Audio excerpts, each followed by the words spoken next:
I need to share this because I'm still processing what happened, and frankly, I want you all to understand exactly what kind of people I've been dealing with for the past 3 years. This is going to be long, so if you're here for the drama, buckle up.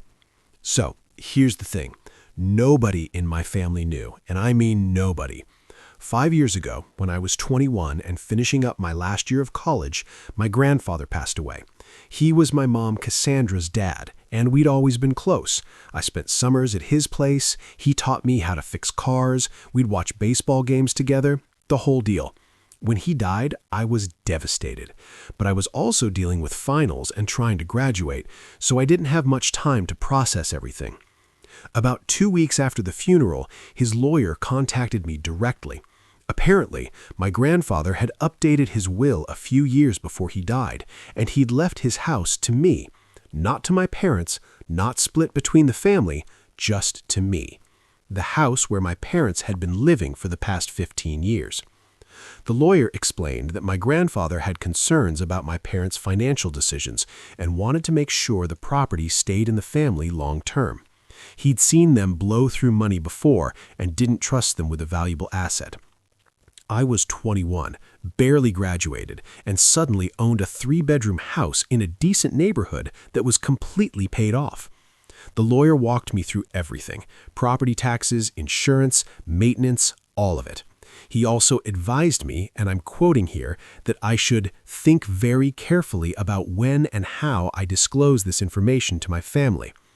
I thought about it for maybe 3 days before I decided. I wasn't going to tell them. Not yet. And definitely not because I'm some evil mastermind, but because I knew exactly how this would go down. My parents would either demand I sign the house over to them immediately, or they'd make my life absolutely miserable until I moved out and let them have it anyway. My mom, Craig, had been bitter about money for years, always comparing herself to her friends, always talking about what she deserved. My dad, Craig, just went along with whatever she said. So I kept my mouth shut. I moved back into what everyone thought was my parents' house, but was legally mine. I got a job, started paying the property taxes out of my own pocket through an online portal. They never checked. I kept up the insurance payments, handled repairs when needed. My parents never looked at any of the actual paperwork because they just assumed everything was still in my grandfather's name and would eventually transfer to them. For the first year, things were fine. I had a decent job in logistics, I paid for my own food, did my own laundry, stayed out of their way. But then my brother, Gavin, who's 3 years younger than me, graduated high school and went straight into a trade program. Within 18 months, he was making good money as an electrician. He bought himself a truck, moved into his own apartment, and suddenly I became the family disappointment. My mom started making comments, little ones at first, about how Gavin was so independent, so mature, so driven, how I was still living at home at 24 while my younger brother had his own place. Never mind that I was the one paying the property taxes that kept the roof over everyone's heads. To her, I was the loser son who couldn't leave the nest. My dad started joining in too. He'd make jokes about me at family gatherings, nothing too harsh at first, just little digs about how nice it must be to have mom cook for me. Except I cooked my own food. I bought my own groceries. I wasn't some mooch living off their charity, but that's how they started treating me. The shift happened gradually over those 3 years. They went from subtle comments to outright hostility. My mom started telling relatives I was still living with them in this tone that implied I was some kind of burden. She'd sigh dramatically when I came home from work, like my mere presence was exhausting. My dad stopped talking to me unless it was to criticize something. My car was too old, my clothes were too casual. I didn't have a girlfriend, I wasn't ambitious enough. And here's where it gets really rich. About 6 months ago, my mom sat me down and presented me with a handwritten ledger. She'd been keeping track of what she called contributions to the household that I supposedly owed them, $15,000. She'd calculated 3 years of rent at $300 a month, plus utilities and food costs, even though I paid for my own food and barely used any utilities. The math didn't even make sense, but she'd convinced herself I was in debt to them. I looked at that ledger and I didn't say anything. I just nodded and said I'd think about it. She took that as admission that I actually owed them money. Looking back now, that's probably when they started planning their little performance. The comments got worse. My mom started telling people in the neighborhood that I was a freeloader. I'd be getting my mail, and Mrs. Chen from 2 houses down would give me this look of pity mixed with disgust. My dad told people at his work that his adult son refused to move out and was bleeding them dry financially. My brother Gavin called me a few times, suggesting I should just get my own place already. Why was I making things so difficult for everyone? I knew what they were doing. They were building a narrative, making me the villain in a story where they were the long-suffering parents trapped by their deadbeat son. And I let them, because I knew something they didn't. And every time my mom complained to her book club about me, every time my dad made a snide comment about me being a leech, I thought about the property tax receipts in my filing cabinet. I thought about the insurance policy in my name. I thought about the deed sitting in my safe deposit box at the bank. I wasn't healing or moving on from their treatment. I was getting angrier, more determined. I was making career moves specifically to be in a stronger position.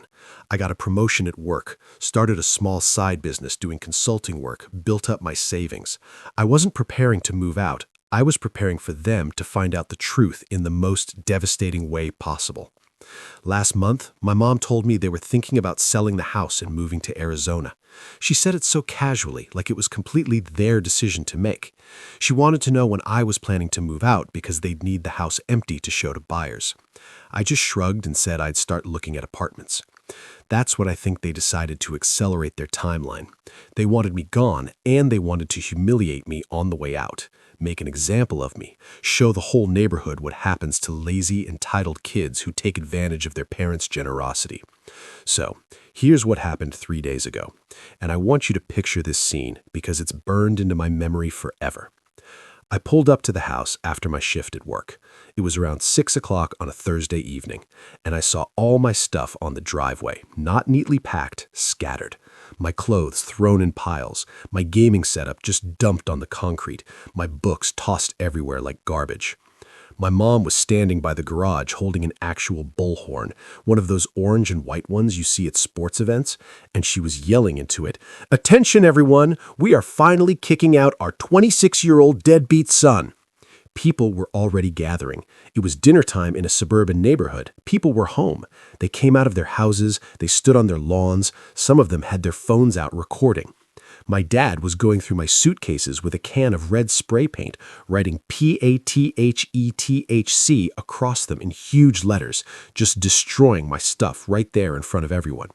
My brother Gavin was putting up these cardboard signs he'd made, free junk from a worthless leech, like this was a yard sale. My mom saw me pull up, and she turned the bullhorn toward my truck. "He owes us $15,000, hasn't contributed anything in 3 years, just takes and takes and takes." I got out of my truck, and I swear there were at least 20 neighbors watching. Mr. Stiles from across the street was literally applauding. He shouted something about it being about time they got rid of the bum. Mrs. Patterson from next door was shaking her head like she'd seen this coming. My dad picked up my gaming monitor, walked over to the edge of the driveway, and threw it onto the concrete as hard as he could. It exploded into pieces. Everyone cheered, actually cheered like this was entertainment. I didn't yell, didn't argue. I started loading what wasn't destroyed into the bed of my truck, my clothes, some books that survived, a few personal items. The whole time, my mom kept up the commentary through the bullhorn about what a failure I was, how they'd tried so hard with me, how they'd given me every opportunity and I'd thrown it all away. My dad threw more of my stuff, a lamp, some picture frames. He was performing for the crowd, and they loved it. My brother Gavin stood there with his arms crossed, looking satisfied like he'd finally been proven right about me being the family embarrassment. I filled up my truck bed with whatever could be salvaged. Then I walked over to where my mom was standing with her bullhorn. I looked at her, at my dad, at Gavin, at all the neighbors who'd gathered to watch this humiliation, and I said very calmly, "This isn't over. You're all going to regret this." My mom actually laughed. She laughed so hard she had to lower the bullhorn. My dad was grinning. Gavin shook his head like I was pathetic. The neighbors were exchanging looks like they couldn't believe I had the nerve to make threats when I was so clearly in the wrong. "What could you possibly do?" my dad yelled. "You're a failure. You've always been a failure. We wasted 3 years letting you stay here and you couldn't even get your life together." I didn't answer. I got in my truck and drove away while my mom used the bullhorn one more time. "Good riddance to bad rubbish. Maybe now he'll learn to be a real adult." I spent that night in a hotel going through everything I'd managed to save.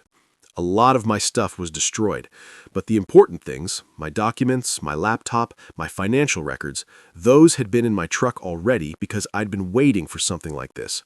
Not the public humiliation exactly, but some kind of confrontation. I'd been ready for 4 weeks. I didn't contact them, didn't call, didn't text, didn't respond to the few messages Gavin sent about how I needed to apologize and pay them what I owed. I just waited, got my affairs in order, made sure every single document was exactly where it needed to be, contacted my grandfather's lawyer, and had several very interesting conversations about property rights and eviction procedures. 4 weeks after the driveway incident, my phone started exploding. I'm talking 30, 40 calls in an hour from my mom, my dad, Gavin, relatives I hadn't heard from in years. Voicemails that started angry and got progressively more panicked. Text messages that went from demanding to begging. But I'm getting ahead of myself. You want to know what happened in those 4 weeks that made them so desperate to reach me? Let me tell you about the letters they received. Update 1. Okay, so the response to my first post was insane. Shout out to everyone who called exactly what was about to happen. You guys nailed it. And to the people who said I should just let it go and move on, yeah, we're way past that. This is happening. So, let me back up to what went down during those 4 weeks of silence. The day after the driveway incident, I was sitting in my hotel room going through my options with my grandfather's lawyer. His name is Mr. Peterson, and he's been handling my family's estate stuff for like 30 years, so he knows exactly what kind of people my parents are. He walked me through the whole process, step by step. First thing we did was send an official notice to the house, not to my parents specifically, just to current occupants at the address. The letter was pretty straightforward. It informed them that the property had a new owner exercising their rights, and they had 30 days to either produce a valid lease agreement or vacate the premises. It included copies of the deed, the will, everything legally documented and notarized. The letter arrived on a Monday morning, about 5 days after I left.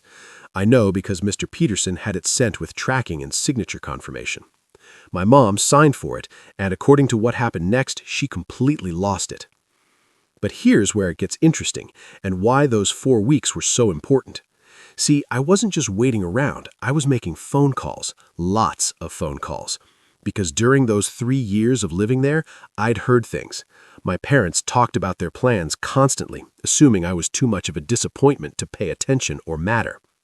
6 months ago, they'd started seriously talking about selling the house and moving to Arizona. They'd visited Phoenix twice, looked at retirement communities, the whole deal. They'd told everyone in the family about their big plans. My dad was going to retire early. My mom was finally going to live the lifestyle she deserved. They had it all mapped out. And here's the thing that made me furious when I found out. They'd already put down a deposit in a condo in Scottsdale, $15,000, non-refundable, the same amount they claimed I owed them. They'd been planning to use money from selling their house to cover the rest. The condo was supposed to close in 3 months. So when that letter arrived telling them they didn't own the house, they didn't just lose their current home. They lost their entire future plan, and that $15,000 deposit? Gone. Because there was no house sale money coming. My mom called me 12 times the first day. I didn't answer.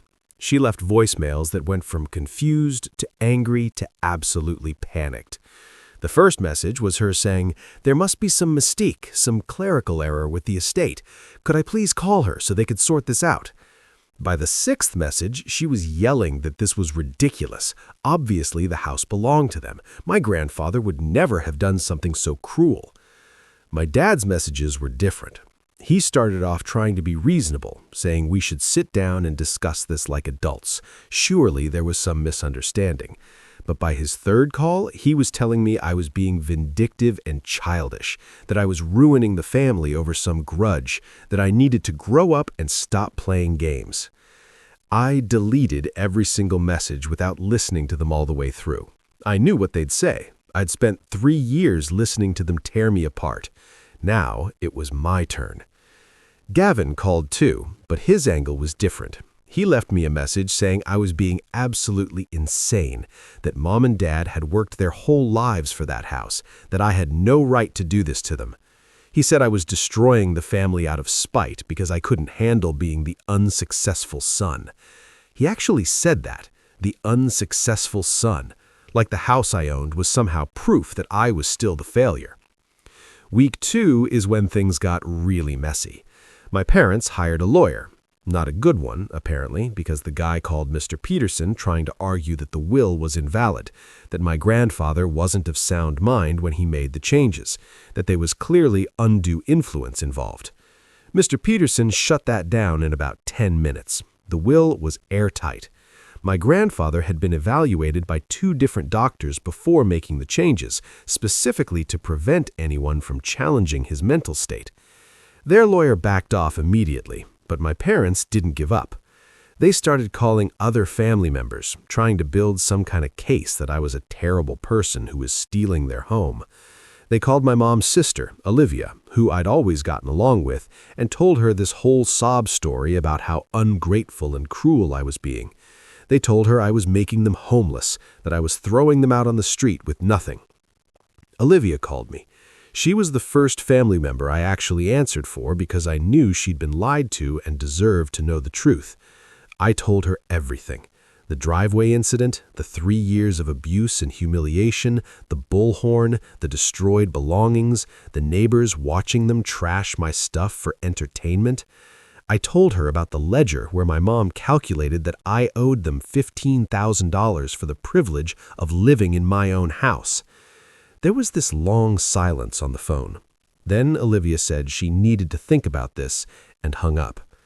2 days later, my mom called me screaming that Olivia had betrayed them, that she'd taken my side, that the whole family was falling apart because of me. That's when I learned my parents had been doing something else during those years. They'd been borrowing money from Olivia. Small amounts at first, a few hundred here and there for unexpected expenses. It added up to about $8,000 total over 3 years, money they'd promised to pay back as soon as they sold the house. Except now there was no house to sell. Olivia wanted her money back. My parents told her they didn't have it. Things got ugly. My mom told Olivia she was a terrible sister for abandoning them in their time of need. Olivia told my mom maybe she should have thought about that before humiliating her son in front of the entire neighborhood with a bullhorn. The family split. My mom's side mostly believed whatever story my parents were spinning about me being vindictive and ungrateful. My dad's family was more skeptical, especially after my Uncle Grant talked to Mr. Peterson and confirmed that everything I was saying was legally accurate. Grant told my dad he'd made his own bed and now he had to lie in it. My dad stopped speaking to him. Week 3 was when my mom tried a different approach. She started texting me these long messages about how hurt she was, how she'd raised me and sacrificed so much, how she couldn't believe I'd turn on them like this. She said they'd only done the driveway thing because they were desperate, because I'd been refusing to contribute financially and they didn't know what else to do to get through to me. I finally responded. I sent her one text. It said, "I paid the property taxes for 3 years. I have receipts. Check your records." She didn't text back for 2 days. When she did, it was just, "We need to talk about this in person." I didn't respond. My dad tried calling from different numbers, thinking I'd blocked his regular phone. I'd answer, hear his voice, and hang up immediately. He'd call right back, and I'd do it again. This happened maybe 15 times before he gave up. Gavin showed up at my workplace during week 3. I work at a distribution center, and he somehow got past the front desk, found me on the floor during my shift. He cornered me by the loading dock and started going off about how I was tearing the family apart, how Mom and Dad were devastated, how I needed to stop being so selfish and think about someone other than myself for once. I let him talk. When he was done, I asked him if he remembered standing there with his cardboard signs while Dad destroyed my monitor. He said that was different. They were just trying to motivate me to get my life together. I asked if he thought humiliating me in front of 20 neighbors with a bullhorn was motivation. He said I'd brought it on myself by being a leech. I told him to get out of my workplace or I'd have security remove him. He left, but not before telling me I'd regret this, that family was supposed to stick together, that I was making a huge mistake. Week 4 was when everything escalated. The 30 days from the initial notice were almost up. Mr. Peterson sent a second letter, this one explicitly stating that eviction proceedings would begin if they didn't vacate voluntarily. This letter was more detailed. It included the exact date they needed to be out, instructions for returning keys, information about what would happen if they refused. That's when my phone started absolutely exploding. We're talking back-to-back calls from everyone, my parents, Gavin, relatives I'd barely spoken to in years, family friends, people from my mom's book club who'd apparently been told I was some kind of monster. My voicemail was full within an hour. The messages were all over the place. Some were angry. How dare I do this? Who did I think I was? They'd lawyer up and fight me. Some were pleading. Please, can we just talk about this in person? We're family. There has to be a way to work this out. Some were straight up manipulative. My mom crying about how stressed she was, how this was affecting her health. How could I do this to my own mother? My dad left a message saying they'd already called the condo people in Arizona trying to get their deposit back, but the contract was ironclad. They'd lost $15,000 because of me. He said I'd better be happy. I'd gotten exactly what I wanted. I'd ruined them financially. But here's the thing that tells you exactly what kind of people they are. In all those dozens of messages, not one of them apologized for the driveway incident. Not one of them said sorry for destroying my belongings, for humiliating me publicly, for calling me a deadbeat and a leech and worthless in front of the whole neighborhood. Their only concern was their own situation, their lost deposit, their ruined plans, their embarrassment. I finally answered one call, and it was my mom. I put her on speaker and just listened. She went on for maybe 5 minutes straight about how I was destroying them, how they'd done everything for me, how ungrateful and spiteful I was. She said I'd always been a difficult child, always resentful of Gavin's success, always bitter that I couldn't measure up. When she finally stopped to breathe, I said, "You have 2 weeks to be out. Take your belongings, leave the keys on the kitchen counter." She started screaming, actually screaming, saying I couldn't do this, it was illegal, they had rights, they'd lived there for 15 years. I told her to check with her lawyer about what rights she had as someone living in a house she didn't own without a lease agreement. Then I hung up. Gavin texted me later that night saying Mom had to be taken to urgent care because her blood pressure was through the roof from stress. He said if anything happened to her, it would be my fault. I didn't respond. But here's where this gets even better and why I'm posting this update. Because my parents aren't just giving up and moving out quietly. Oh no, they've decided to escalate. 3 days ago, I got a call from Mr. Peterson. Someone had filed a complaint with the county claiming that I'd forged documents related to the property transfer. An anonymous tip saying that the will was fraudulent and needed to be investigated. It was clearly my parents making one last desperate play to delay the eviction. The county had to look into it, which meant everything got put on hold for at least 2 weeks while they verified the authenticity of the documents. Mr. Peterson wasn't worried. Everything was completely legitimate and would check out easily, but it bought my parents more time in the house, and apparently they're using that time to make my life difficult. I found out yesterday that my mom has been posting on neighborhood social media groups about how her ungrateful son is trying to steal her house. She's telling everyone that I'm attempting to defraud them using fake legal documents. She's painting herself as the victim of my elaborate scheme. People I used to see around the neighborhood are reaching out to her with support, offering to help her fight this. Some guy even offered to testify as a character witness about what a good person she is. The same neighbors who watched her use a bullhorn to humiliate me are now acting like she's some kind of hero standing up to her terrible son. Gavin posted something on his Instagram about family betrayal and people showing their true colors. He didn't name me specifically, but everyone knows who he's talking about. His comments are full of people saying how sorry they are, how awful it is to deal with toxic family members, how he's better off without people like that in his life. My dad has apparently been telling people at his work that I've stolen his identity and am trying to take his assets. Complete lies, but he's spreading them around anyway.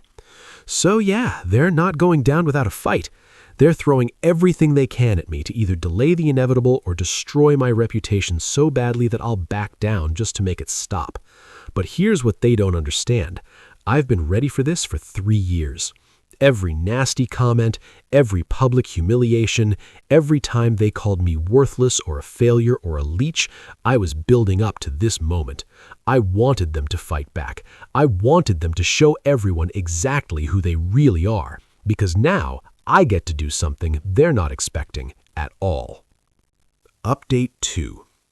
You guys, the support on my last update was overwhelming. And yes, I saw all the comments telling me to get cameras installed at the property, get everything photographed, prepare for them to trash the place out of spite. You're absolutely right, and I'm way ahead of you. So, the county investigation wrapped up last week. Took them about 12 days to verify everything, which Mr. Peterson said was actually pretty fast. They confirmed the will was authentic, the transfer was legitimate, all signatures were genuine. Medical evaluations of my grandfather were solid. The complaint was officially dismissed as frivolous. Mr. Peterson told me that filing false complaints like that can actually have consequences, but he didn't think it was worth pursuing.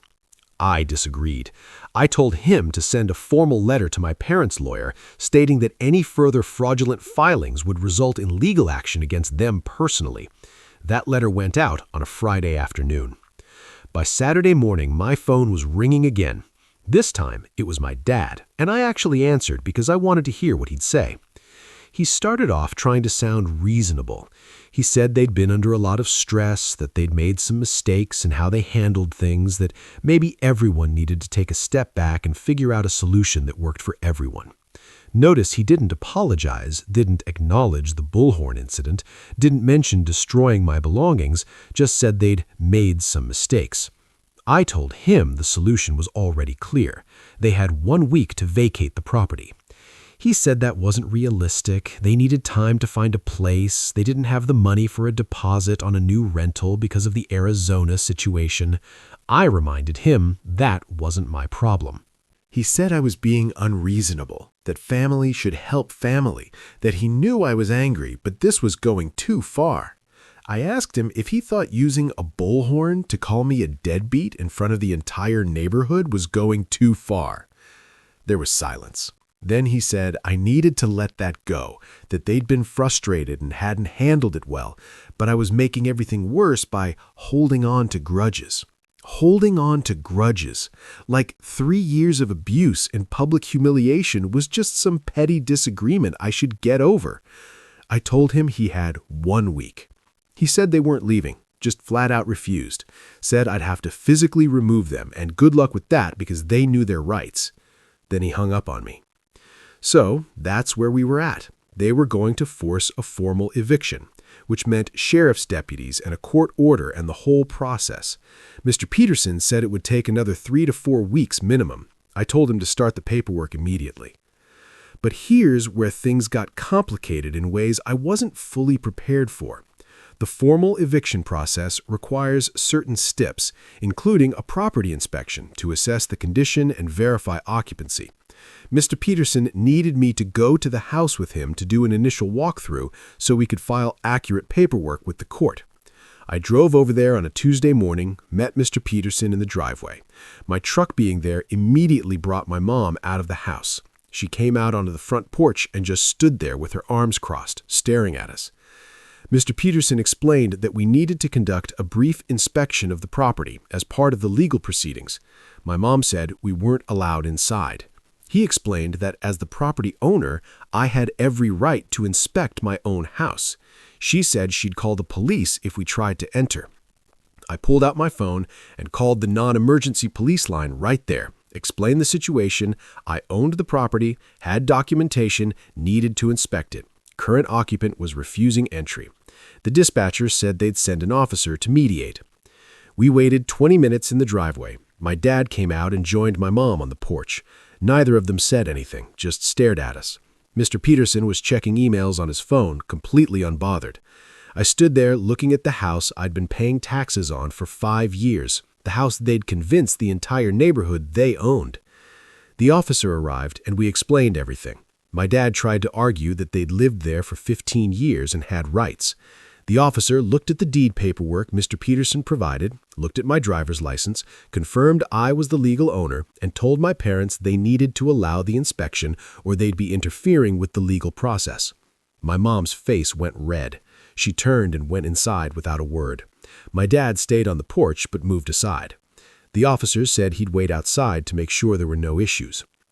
Walking into that house was surreal. I'd lived there for 3 years after inheriting it, but it felt different now. Everything looked the same, but wrong somehow. The furniture was all theirs, the decorations, the photos on the walls, all their stuff in what was legally my space. Mr. Peterson went room by room, taking notes and photos. I followed him, seeing how they'd been living in my property. When we got to what used to be my bedroom, it had been completely transformed. They'd turned it into some kind of storage room/home gym. My dad's weights were scattered around, boxes of my mom's craft supplies stacked in the corner, like they'd erased any evidence I'd ever lived there. But that's when I noticed something that made me absolutely furious. The master bedroom had new furniture, expensive stuff, a king-size bed that looked brand new, a matching dresser set, new curtains, new carpet. They'd spent thousands renovating their bedroom while claiming they were financially struggling and I owed them money. Mr. Peterson noticed it too. He took extra photos of that room, made detailed notes. He asked me when the renovations were done. I told him sometime in the last 6 months, based on when I remembered them talking about wanting to upgrade. The inspection took about 40 minutes. When we came back outside, my mom was standing in the front yard talking to Mrs. Patterson from next door. Mrs. Patterson gave me this look of pure disgust as we walked past. My mom was clearly telling her something about how invasive this was, how we just barged into her home without permission. I stopped walking. I looked directly at Mrs. Patterson and said, "I just inspected my house that I've owned for 5 years."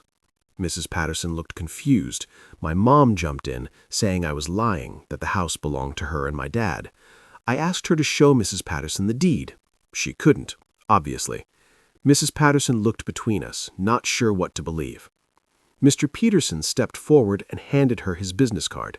He told her he was an estate attorney and that if she had any questions about the legal ownership of the property, she was welcome to contact him. Then we left. That confrontation set off a whole new wave of neighborhood drama. My mom apparently spent the rest of the day going door to door, telling people that I'd forced my way into her home with police escort, that I was harassing her, that she was scared for her safety. She was building this narrative that I was some dangerous person threatening my own parents. But here's the thing. Some of the neighbors weren't buying it anymore. Mrs. Chen, who'd given me those disgusted looks during the original bullhorn incident, actually reached out to Mr. Peterson asking for clarification about the property ownership. He sent her copies of the relevant public records. She called me the next day. The conversation was awkward. She said she felt terrible about the bullhorn situation, that she'd believed my parents when they said I was a freeloader refusing to leave their home. She asked why I'd never corrected anyone. I told her I'd been paying property taxes on the house for 5 years and didn't feel the need to justify my living situation to the neighbors. She apologized, said several other neighbors had questions now too, said my mom's story wasn't making sense to people anymore, especially after the police came to verify I was the actual owner. But not everyone was coming around. Mr. Stiles from across the street, the one who yelled about me being a bum, he doubled down. He posted on the neighborhood Facebook group about how I was using legal technicalities to steal my parents' home. He claimed property ownership didn't matter, that they lived there for 15 years and deserved to stay. He got a bunch of supportive comments from people saying squatters' rights should protect them, that I was morally wrong even if legally correct. The neighborhood was basically splitting into factions, people who believed my parents' victim story, people who looked at the actual facts and realized they'd been lied to, and people who just wanted to watch the drama unfold. Then Gavin got involved in a way that created a whole new problem. He made a post on his social media tagging several family members, including my Uncle Grant. The post was long and emotional about family betrayal and greed. He talked about how our parents had given me everything, raised me with love, sacrificed for me, and I was repaying them by making them homeless over a legal technicality. Uncle Grant responded directly in the comments. He said that wasn't what was happening at all, that there was a lot more to the story that Gavin clearly didn't understand. He said my parents had created this situation themselves through their own actions and needed to face the consequences. Gavin fired back, saying Grant was a traitor who'd chosen sides against his own brother. My dad's other siblings started chiming in. His sister, Zara, said she'd always known my parents were irresponsible with money, and this was just more evidence. Gavin called her judgmental. She told him to look at the facts instead of blindly defending people who'd publicly humiliated his own brother. The comment thread got massive. Cousins I barely knew were weighing in. Family, friends, people from my dad's work. It became this huge public argument about family loyalty versus accountability. My dad's family was mostly on my side. My mom's family was mostly against me. Everyone was mad at everyone else. My mom called me crying, actually sobbing into the phone. She said I'd destroyed the family, turned everyone against each other, ruined relationships that had existed for decades. She asked how I could live with myself knowing I'd caused all this pain. She said my grandfather would be ashamed of what I'd become. That last part got me. I told her my grandfather left the house specifically to me because he didn't trust her and Dad with it. She started screaming that he'd been a bitter old man who'd always favored me over Gavin, that the will was just proof of how manipulative I'd always been. I asked her why, if I was so manipulative and terrible, she'd let me live in the house for 3 years without question. She said they'd been trying to help me grow up, trying to give me one last chance to prove I wasn't a complete failure. I laughed. I actually laughed at her. I told her she'd just admitted she'd been using my own house to try to shame me into leaving. She hung up on me. 5 minutes later, my dad called. He tried a different approach. Anger. He said I'd better drop this whole thing immediately or I'd regret it. I asked what exactly he thought he could do to me. He said he'd make sure everyone knew what kind of person I really was. I told him to go ahead. People were already figuring it out on their own. He said they weren't leaving the house. Period. They'd already consulted with their lawyer about their options, and they were prepared to fight this through every possible legal channel. They'd drag it out as long as they could. They'd make it so expensive and time-consuming for me that I'd give up. I told him Mr. Peterson had already calculated the costs and timeline. We were prepared for a long fight. He said they were prepared to take this to court if necessary. I said, "Great, I'll see them there." He hung up. Here's what he didn't know. Mr. Peterson had already filed for a formal eviction hearing. The court date was set for 3 weeks out. And here's the beautiful part. Because they'd been living there without a lease, without paying rent, and without my permission as the owner, the case was straightforward. The judge would review the evidence, confirm I own the property, confirm they had no legal right to be there, and order them out within 10 days. But in the meantime, they were staying in the house, and I was getting reports from neighbors that things were happening that worried me. Mrs. Chen called to say she'd seen my dad loading stuff into a storage unit truck late at night. When I asked what kind of stuff, she said it looked like furniture and boxes. He'd made multiple trips over several nights. Mr. Peterson advised me to do another inspection before the court date to verify the condition of the property. If they were removing fixtures or causing damage, we needed documentation for the hearing. I went back to the house 2 days ago. This time, I brought a professional property inspector with me and filed the legally required 24-hour notice with them beforehand. They couldn't refuse without being in contempt. My mom met us at the door. She'd clearly been crying. Her eyes were red and puffy. She told me I was killing her, that the stress was literally destroying her health. She said she'd had to go to the doctor 3 times in the past month because of anxiety and high blood pressure, all because of what I was doing to her. I told her she could have avoided all of this by treating me with basic respect. She said respect had to be earned, and I'd never earned anything in my life. Still couldn't help herself, even now. The inspection revealed several concerning things. Fixtures were missing. The dining room chandelier was gone, replaced with a cheap basic light. The fancy cabinet hardware in the kitchen had been swapped for cheap replacements. They had removed things that were technically part of the house and belonged with the property. But worse, there was damage. Holes in the walls where they'd removed mounted TVs or shelving. The carpet in the living room had a huge stain that definitely hadn't been there before. The back deck had a section of railing that was broken.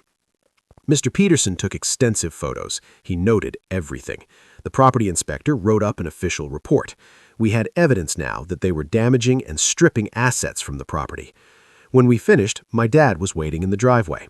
He asked if we were satisfied, if we'd seen enough to feel good about destroying his life. I told him he'd done that himself.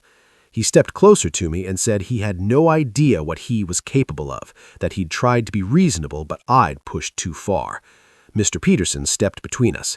He told my dad that any threats would be added to our court filing. My dad backed off, but he was staring at me with this intensity that was honestly unsettling. Not scary exactly, just desperate and angry in a way I'd never seen from him before. We left.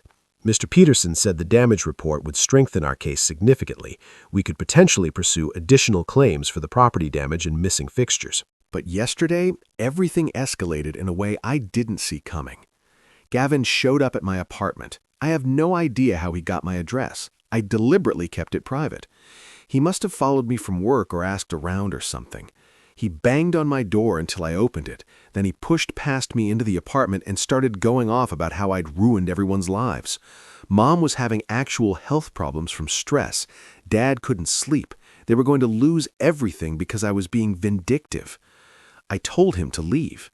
He said not until I agreed to drop the eviction and work something out with them. I said there was nothing to work out. They needed to leave my property. He said it wasn't really my property, it was the family's property, and I was being selfish. We went back and forth for 20 minutes, him making the case that I should care about family loyalty, me pointing out that they'd destroyed that loyalty when they humiliated me with a bullhorn in front of the whole neighborhood. He kept saying I needed to let that go. I kept saying no. Finally, he said if I went through with this, he'd never speak to me again. I told him that was fine with me. He looked genuinely shocked, like he'd expected that threat to carry weight. He stood there for a minute, then left without another word. The court date is next week. Mr. Peterson is confident we'll get a favorable ruling. My parents are apparently planning to show up and contest it somehow, but he says they don't have grounds. And honestly, I can't wait to see their faces when the judge orders them out.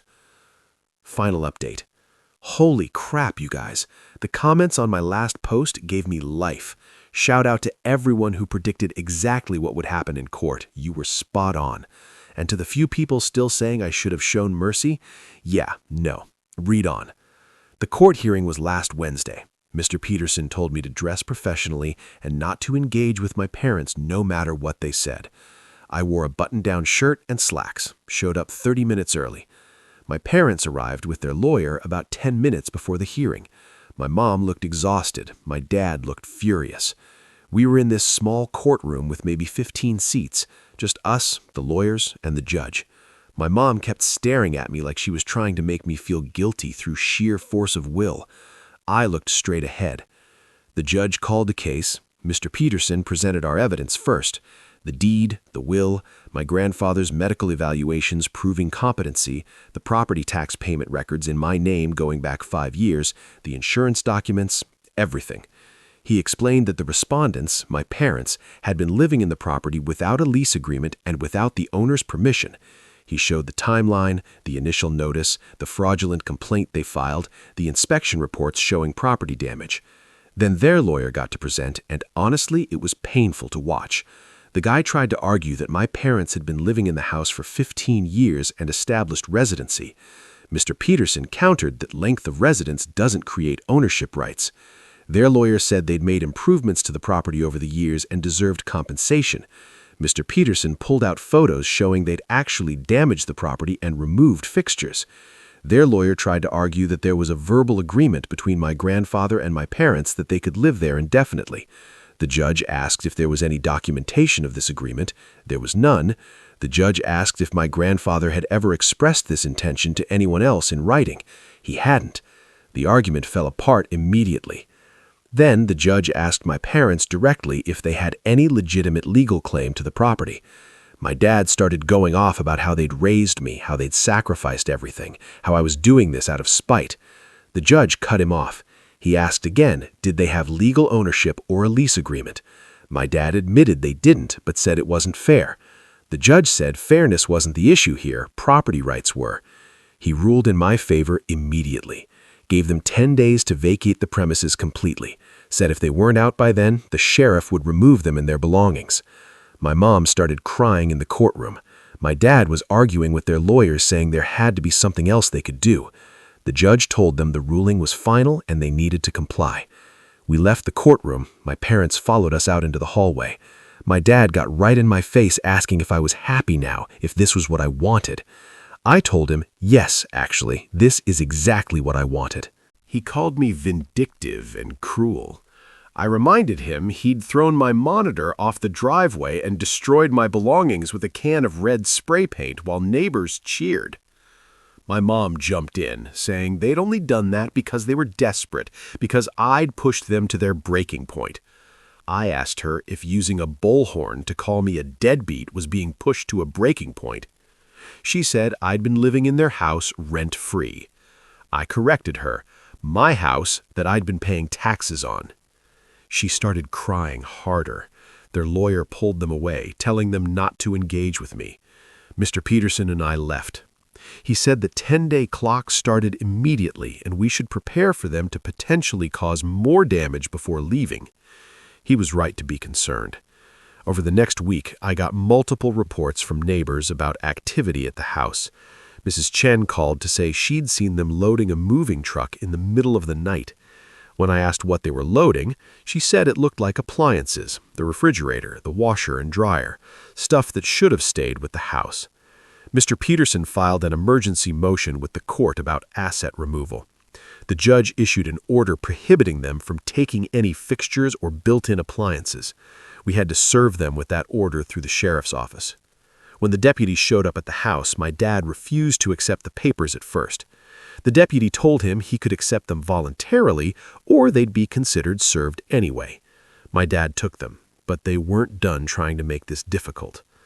On day 8 of the 10-day deadline, their lawyer filed a motion asking for an extension, said they needed more time to find suitable housing, that they were experiencing financial hardship and couldn't move that quickly.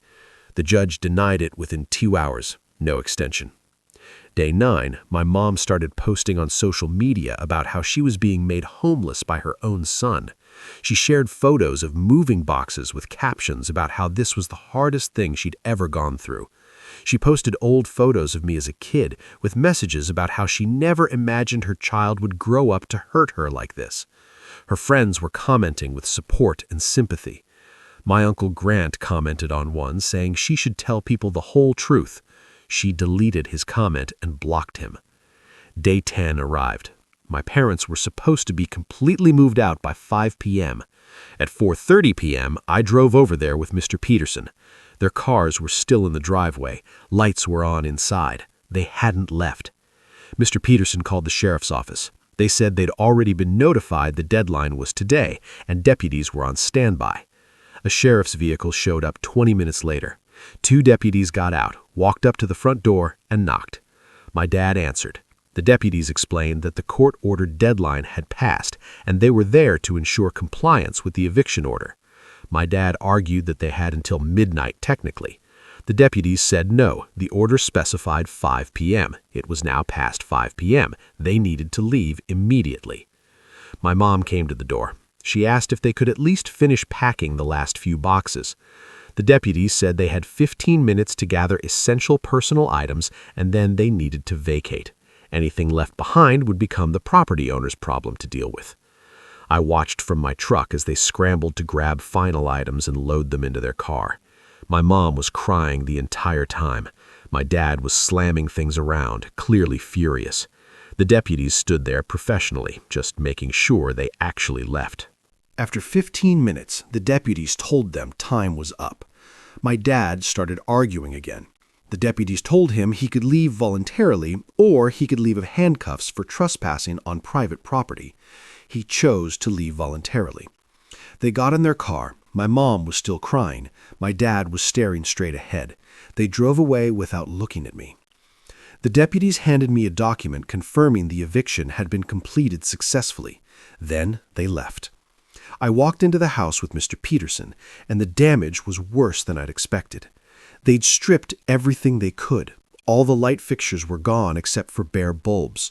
The ceiling fan in the living room had been removed, leaving just wires hanging. They'd taken the built-in microwave from the kitchen. The towel racks in the bathrooms were ripped out, leaving holes in the walls. But the pettiness went beyond that. They'd poured something sticky all over the kitchen counters. They'd scratched profanity into the hardwood floor in the hallway. They'd punched holes in the drywall in multiple rooms. The back door had been left standing open, and there was water damage on the floor from rain getting in. Mr. Peterson took photos of everything. He said we had clear grounds for a damages lawsuit. The repair costs were going to be substantial. We'd file a claim against them for the restoration expenses. I spent 2 hours walking through the house documenting everything. My childhood home that I'd inherited, that I'd been secretly maintaining for 5 years, was trashed. They'd vandalized their way out like petulant children. But here's the thing. I wasn't even surprised. This is exactly who they'd always been. When they didn't get their way, they destroyed things. When they felt wronged, they lashed out. The bullhorn incident should have told me this is how they'd react to losing. The next day, I hired contractors to start repairs. The estimates came back around $12,000 for everything: drywall repair, new fixtures, floor refinishing, fixing the water damage, replacing the appliances they'd taken. Mr. Peterson filed the lawsuit that afternoon. My parents got served with the lawsuit papers 3 days ago. My dad called me immediately. He was screaming into the phone about how I was trying to bankrupt them, how they didn't have $12,000, how I was destroying what was left of their lives. I told him he'd destroyed my property, and now he had to pay for it. He said it was their house and they had a right to take what belonged to them. I corrected him again. It was my house, had been for 5 years, and they'd committed vandalism. He said no judge would make them pay. I said we'd see about that. My mom texted me later. Long messages about how I'd already taken everything from them. Why did I need to take more? How they'd lost their Arizona plans, lost their home, had to move into a tiny apartment they could barely afford, and now I wanted to financially ruin them completely. I replied with just one text. You used a bullhorn to call me a deadbeat in front of the entire neighborhood. You destroyed my belongings on the driveway while people cheered. This is what you get. She didn't respond. Gavin called me yesterday. He was angry, but in a different way than before. He said Mom and Dad were staying with him temporarily, sleeping on his couch, and it was causing huge problems with his girlfriend. He said they were depressed and barely functioning. Dad couldn't eat. Mom couldn't stop crying. He asked how much more I needed to punish them before I'd be satisfied. I told him I'd be satisfied when they paid for the damages to my property. He said they didn't have that kind of money.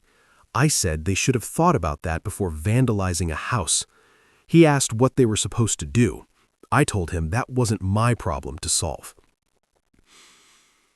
He said I'd changed, that I'd become someone he didn't recognize. I told him, no, I'd always been this person. I'd just spent 3 years pretending to be the loser they wanted me to be while I waited for exactly this moment. He hung up. The thing is, people keep asking me if I feel bad about any of this, if I regret pushing it this far. And the answer is absolutely not. For 3 years, they treated me like garbage, made me the family embarrassment, convinced everyone I knew that I was worthless, used a bullhorn to publicly humiliate me while destroying my stuff for entertainment. They're living on Gavin's couch now. They lost their $15,000 deposit on the Arizona condo. They're facing a $12,000 lawsuit they can't afford to pay. Their marriage is stressed because of the financial pressure. My mom's health is actually suffering from the anxiety. My dad's family mostly won't speak to them. The neighborhood knows they lied about everything. And I own my house free and clear with no mortgage. I'm getting it fully restored on their dime once the lawsuit settles. My relationship with my extended family is actually better than it's ever been because the people who matter figured out the truth. My career is solid. My life is good. They asked what I could possibly do to them. Turns out, quite a lot. The lawsuit hearing is in 6 weeks. Mr. Peterson says they'll likely try to settle for less than the full amount because they can't afford to pay $12,000. He asked if I'd be willing to negotiate. I told him no. I want every single dollar they cost me in repairs. If they can't pay it all at once, we'll set up a payment plan that follows them for years. Because here's what they still don't understand. I didn't just want them out of my house. I wanted them to understand what it feels like to lose everything because of someone else's cruelty. I wanted them to experience the humiliation and powerlessness I felt when they threw my belongings on the driveway like trash. And honestly, we're not even close to even yet. Some of you in the comments are going to say I've gone too far, that revenge isn't healthy, that I should let it go now. But those 3 years of abuse weren't healthy either. That public humiliation wasn't healthy. Them convincing everyone I was a worthless leech wasn't healthy. This is what happens when you underestimate someone you've spent years treating like they're beneath you. This is what happens when you assume someone will just take your abuse forever because they're too weak to fight back. They gambled that I'd always be their failure of a son. They lost.